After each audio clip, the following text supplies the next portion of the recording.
Continuing with that same little Mo Manning image that I was using, I'm using a B41 here to base coat her jeans. I'll be using the B45 as well for my midtone, and then my B97 for my shadow areas.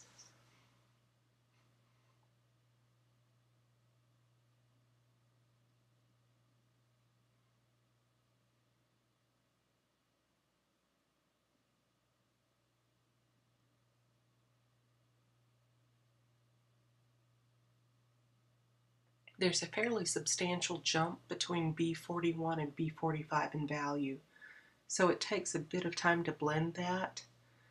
If you flick color in rather than coloring really solid lines, it's a bit easier to blend. I'll be going over this quite a bit more though before it's finished.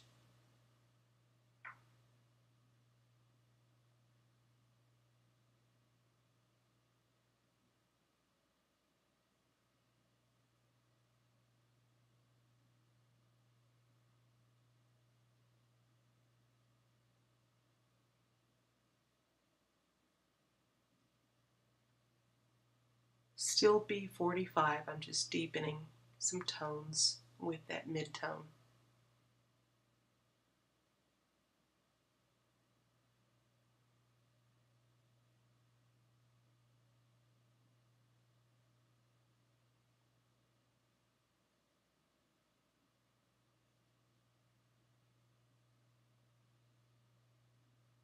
Back to the B41 to blend the edges of that B45.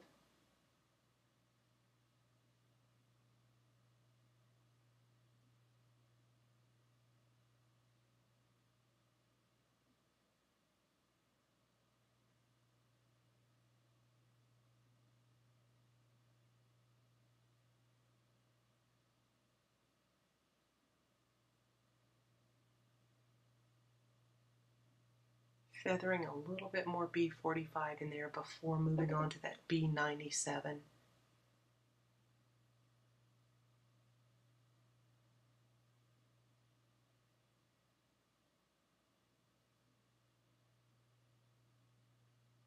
My paper is pretty saturated now. When you see those shiny spots, that's where the cardstock is wet with ink. Okay, there's my B97. It's more muted than the first two colors I used, but that's okay. Shadows are less saturated than the main color.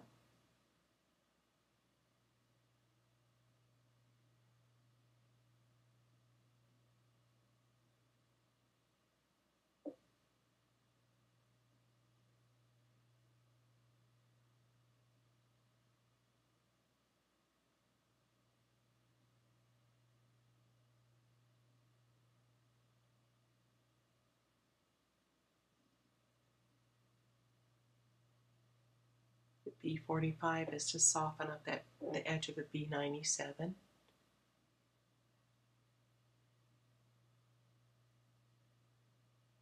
And then moving back to that B41 one more time. Again, you can see how wet the cardstock is there. You can see the puddling almost on the cardstock. Remember that your markers blend only when they're wet. So if you have a marker that the ink is drying up in that marker, you will not be able to blend easily. Juicy markers, your easiest one to blend with.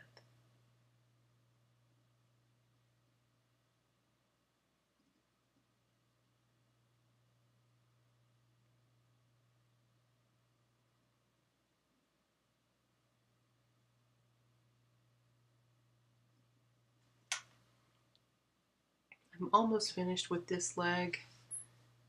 I think I'm going to speed up the video as we move into the next leg because it's just more of the same. No, I don't really color that fast.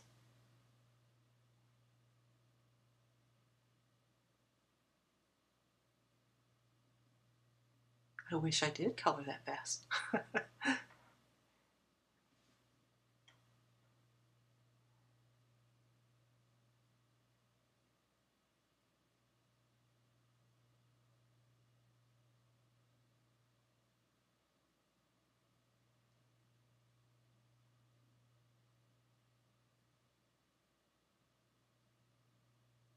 Again, my light source is mostly overhead, but slightly from the right as well.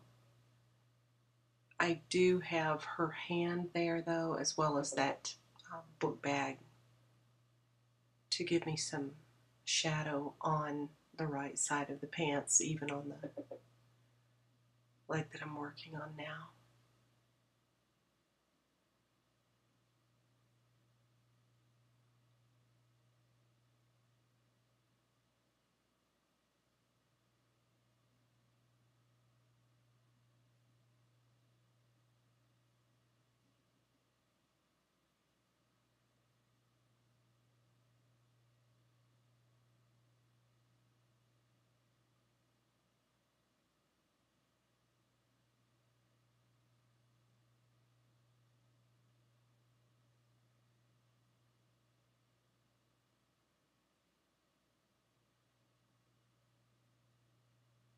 Now, if I wanted those to look like acid washed pants, I could leave those even lighter in the middle than I have.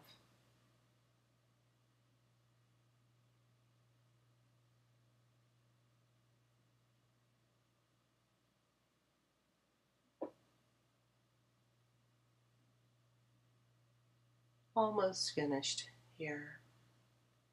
The next thing I'm going to do is take a little scrap of denim, saturate that in colorless blender.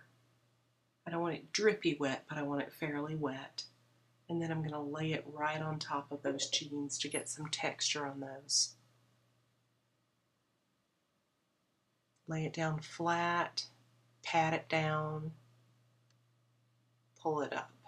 And you can see texture appearing right there.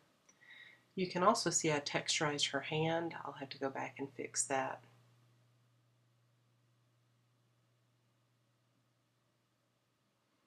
Okay, I'm going to give her a red and white polo next. It's my T0. Remember that a toner gray is not as warm as warm gray, but it's warmer than a neutral gray. Those are the white stripes I'm working on right now.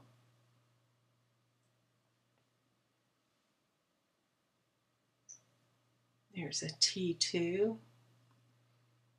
adding a little bit more darkness in those white stripes.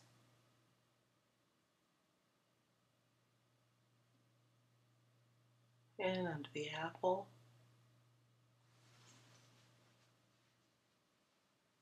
Softening the T2 with my T0 again, and then I'll take my colorless blender after that and soften further.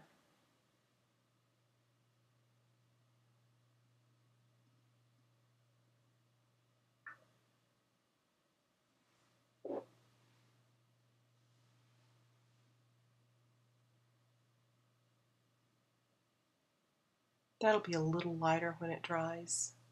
It's looking about the same color as the T0 right now, just because it's still wet.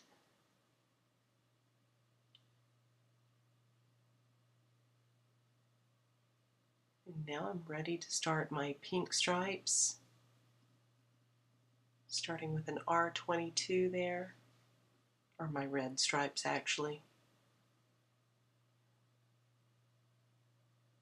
There's an R24 just on the sides.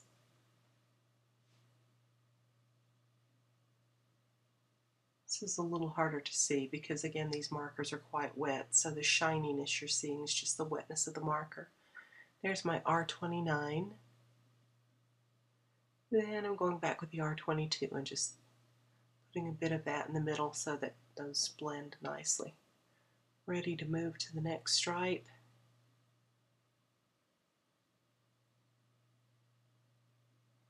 Again, a base coat of R22.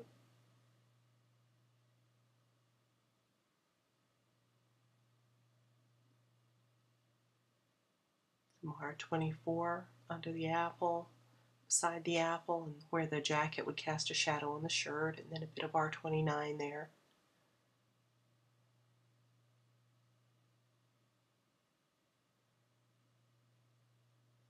Always moving back to the R22 to soften everything up.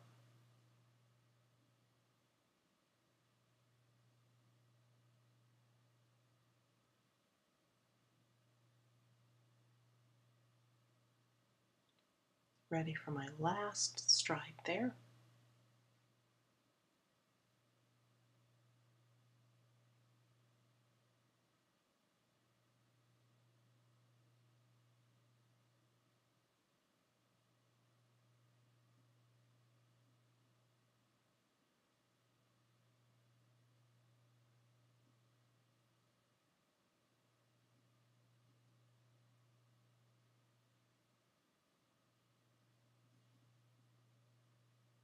Softening up the R24 and R29 with the R22.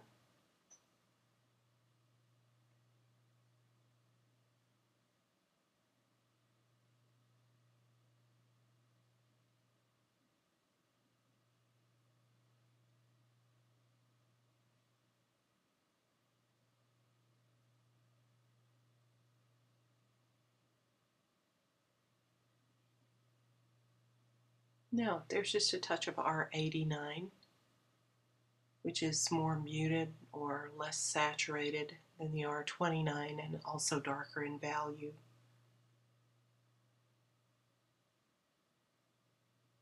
Remember that it's value variation that gives your rendering depth, so want to be sure and use a nice range of values.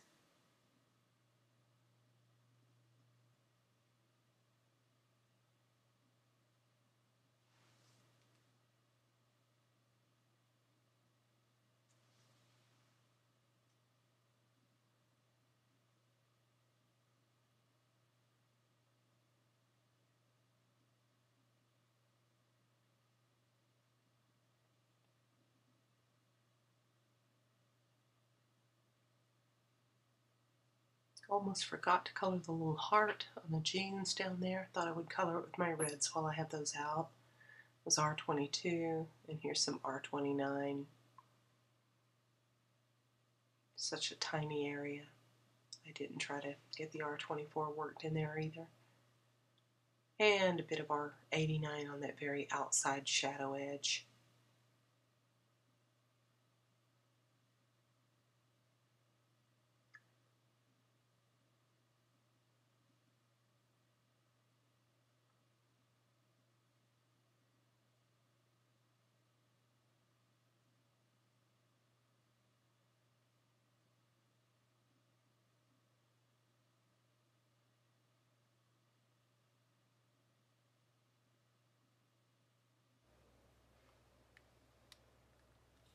Time to color the apple.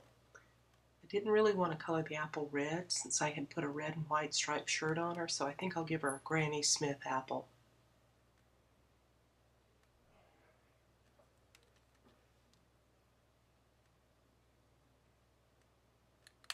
I'm using a really pale yellow, a really pale green, and a mid-tone green.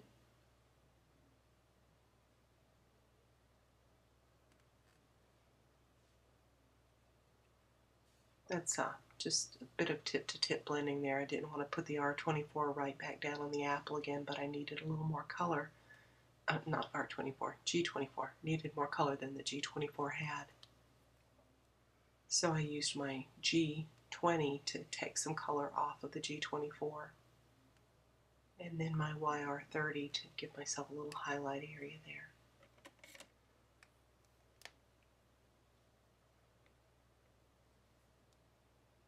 Now I'm trying to push in a bit more highlight on the apple. I think I lost it there, but what I really need to do is come back later and do that after the marker's dried a little more.